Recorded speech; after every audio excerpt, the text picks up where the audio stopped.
And thanks so much for tuning in to Morning Live. Now, as the day for the upcoming general elections fast approaches, so thickens the plot in the country's political scene. For example, we've seen the revelations that the South African Revenue Service is likely to deal with politicians and other individuals implicated in the Zondo Commission into state capture. That surfaced over the weekend. And of course, a former president of the country and the ANC, Thabo Mbeki, who is now campaigning for the ANC, has also criticized his party for, amongst other things, cadre deployment in government and also the policy making regarding land, the economy under the leadership of former President Jacob Zuma. That's also come under scrutiny. He also called on the ANC to look into allegations of corruption involving party secretary Ace Magashule. So to discuss these and other issues further, we have with us this morning researcher and political analyst Angelo Fick. Thanks so much for coming through. Good morning.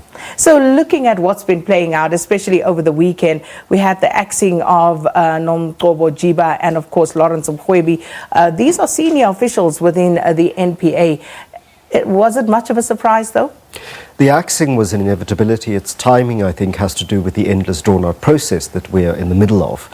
And I think many people have pointed out for a very long time that the NPA has been compromised. There were these allegations about Sean Abrams when he was director. There were questions about his appointment and the removal of the person that he was replacing and the legality of that went all the way to the Constitutional Court. And now we have Advocate Jiba indicating that she will challenge the president's right to fire her and even, sort of flinging out the volley that he's abusing executive power. These are all actually, as Mr. Magashule, as Mr. Mabuza pointed out, internal fights within the party. These are not necessarily just about the administration and the rule of law. This is actually also about what's going on inside the ANC. So speaking of, and I think the timing issue is a crucial one because, of course, President Cyril Ramaphosa coming in on the ticket of, he's going to bring clean governance and clean government to this country. And was he under some pressure to start showing that he is going to, in fact, do that? There may well have been political pressure on Mr. Ramaphosa, not just from inside his party and people who support him, but also nationally. But it's also, let's not forget, there is a new person who heads the prosecution authority, Advocate Batoi, and she may want to come in on a cleaner slate than simply have these old business, hanging about. And so this isn't just about Mr. Ramaphosa cleaning house for himself. This is also about actual processes in administration of the state that has to do the work that it has to do, and those processes therefore have to be completed. And then you look at the process that still needs to unfold. Of course, the president making his decision, but this still has to go through Parliament in order to be ratified. Is that going to be a simple, seamless process of rubber stamping, or could there be one or two surprises in the offing there? There could be surprises in the way in which people vote in that process, but I suspect that given the divisions inside the African National Congress and given the unpopularity with opposition parties of figures like Ms. Jiba or Advocate Jiba inside the NPA, it's highly unlikely that opposition parties will strike this down, and it's also very likely that Mr. Ramaphosa will have a majority siding from the ANC. It may reveal divisions inside the African National Congress if people vote along a divided line on this issue. But it's also important to bear in mind that there will be committee discussions in which all sorts of fights will have to be fought. And then we've seen, of course, some startling revelations at the Zondo Commission. And now we understand that SARS is closing in on some of those who have been implicated. What's your take on that? So this again is just the function of the state, that when, allegations of malfeasance appear in the public domain, it is the duty of organs of state to investigate such. The NPA had been compromised under Mr. Zuma, the allegation goes, and all sorts of, high-profile crimes were not investigated precisely because of those two figures, people argue, who were there, who have now been, released of their duties. SARS also has come under scrutiny over the last few years because it too was accused of not following up on all sorts of things, including tax dodging by people and actually protecting people who were violating the law. This is simply people inside SARS now doing what they were supposedly prevented from doing for 8 years, and doing what is required of them by the letter of the law and by the spirit of the Constitution.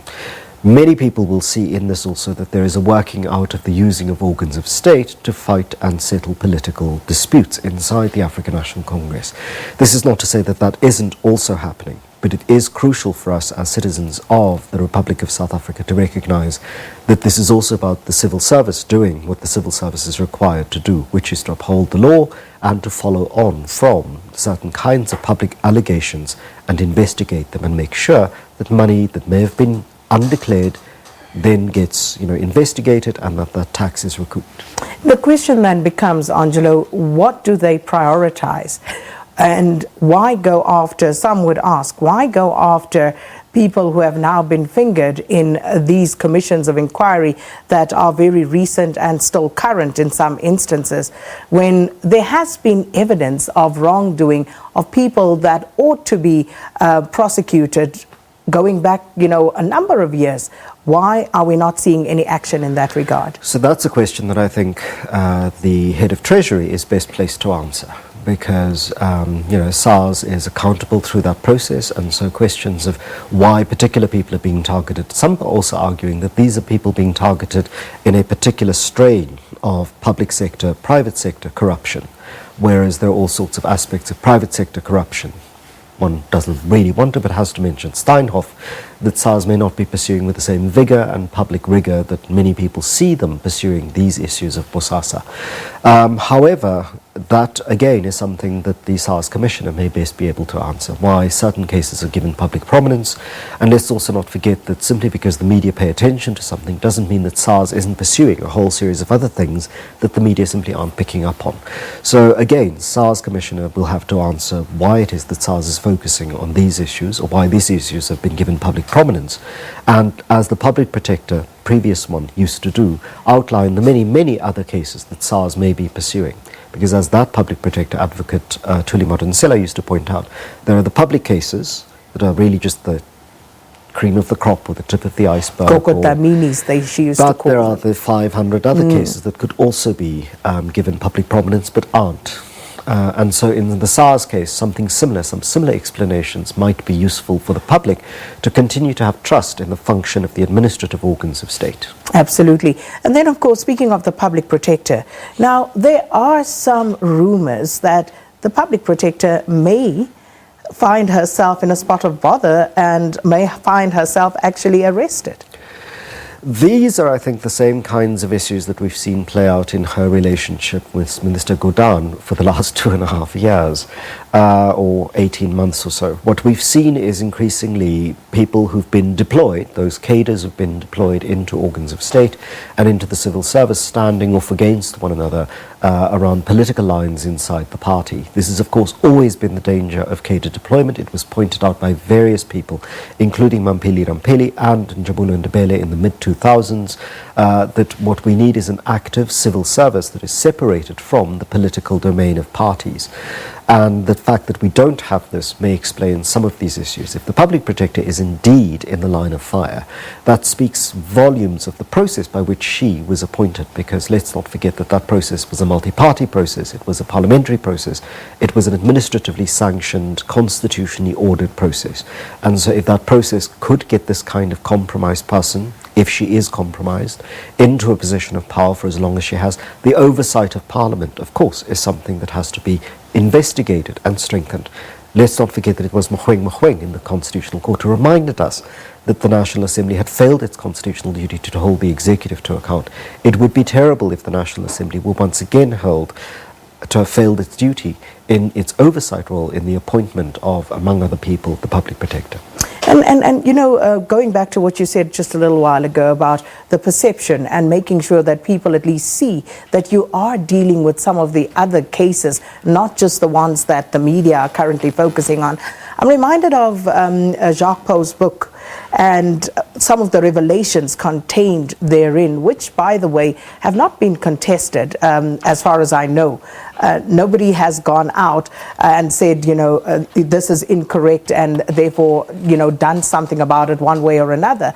So if you take, for example, the intelligence boss and the startling revelations in that book around him, why isn't anything being done? So there are two issues here, which is not just why have organs of state not acted on these revelations, but there's also the issue of people who deny the revelations but don't do what in this country is quite possible. In South Africa we have very, very punitive libel laws. They're in fact the kind of libel laws that many critics point out are deeply repressive. But these people who are being accused of these things in the public domain are not suing. Because if they were to sue and go into open court, perhaps many, many more issues would come out that they may not want to have aired in the public, because that may implicate them in all sorts of new forms of malfeasance. Also, once you go into court, you have to swear on an oath that you are telling the truth, and there may be witnesses that countermand or contradict what you say, whereas if you simply make public statements to the press, you can say all sorts of things that contradict what it is that you actually said last week and what you will say next week. So in South Africa, it is interesting that not only do we have inaction, and that is partly explicable by state organs on these issues, because those state organs are themselves compromised. We have seen this over the last 18 months as the compromises of the last 8 years. But on the other hand, the politicians who find themselves, including those who say the books written about them are full of lies, they haven't gone to court. They haven't sued under the libel law that they're actually, and they've threatened to do so, but they've never actually done so. And the question then becomes whether too much of our public opinion is formed in the media, and thereby people fight out their actions in the media rather than through the legitimate organs of state that they could be using, and thereby we're paying attention to the spectacle of people making threats but never making good on those threats. But Fraser, in this instance, one would ask the same question. Why wouldn't SARS act against him, as the list that we've seen of others that they are going after? And indeed, why wouldn't the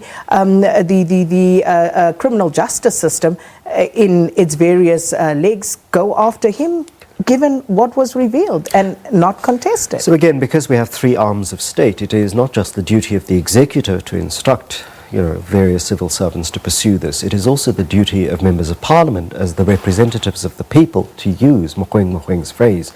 The Chief Justice reminded us that they too have a role. And here, members of parliament across party lines have to take some responsibility, whether they've raised these issues, whether they've gone into these committees that are supposedly the oversight, the civilian oversight of some of these administrative issues in the social justice cluster, for example, whether they've done the work there. Because this isn't just about whether the actual civil servants inside the National Prosecuting Authority have done their job, it is also whether those people in Parliament have alerted those civil servants and the public to the lack of action, or whether they're waiting for a politically opportune moment to do so. And an election is, of course, a politically very opportune moment to remind us of what has and has not been done. Absolutely, and I raised that specifically for a reason, just to highlight, some of the issues that one notices, because there are things that you think ought to be acted upon that simply aren't being acted upon, and you have to ask the question why.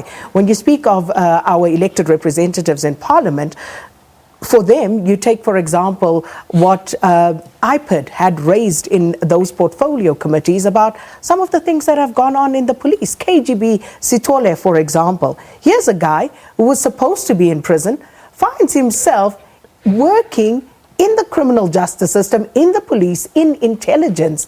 And the story, I don't even want to start on that story because it's another harrowing one. But there is a case in point whereby the parliamentarians themselves are aware of this because it's been placed in front of them in Parliament. What has been done to date? Do we know where they've gone with that?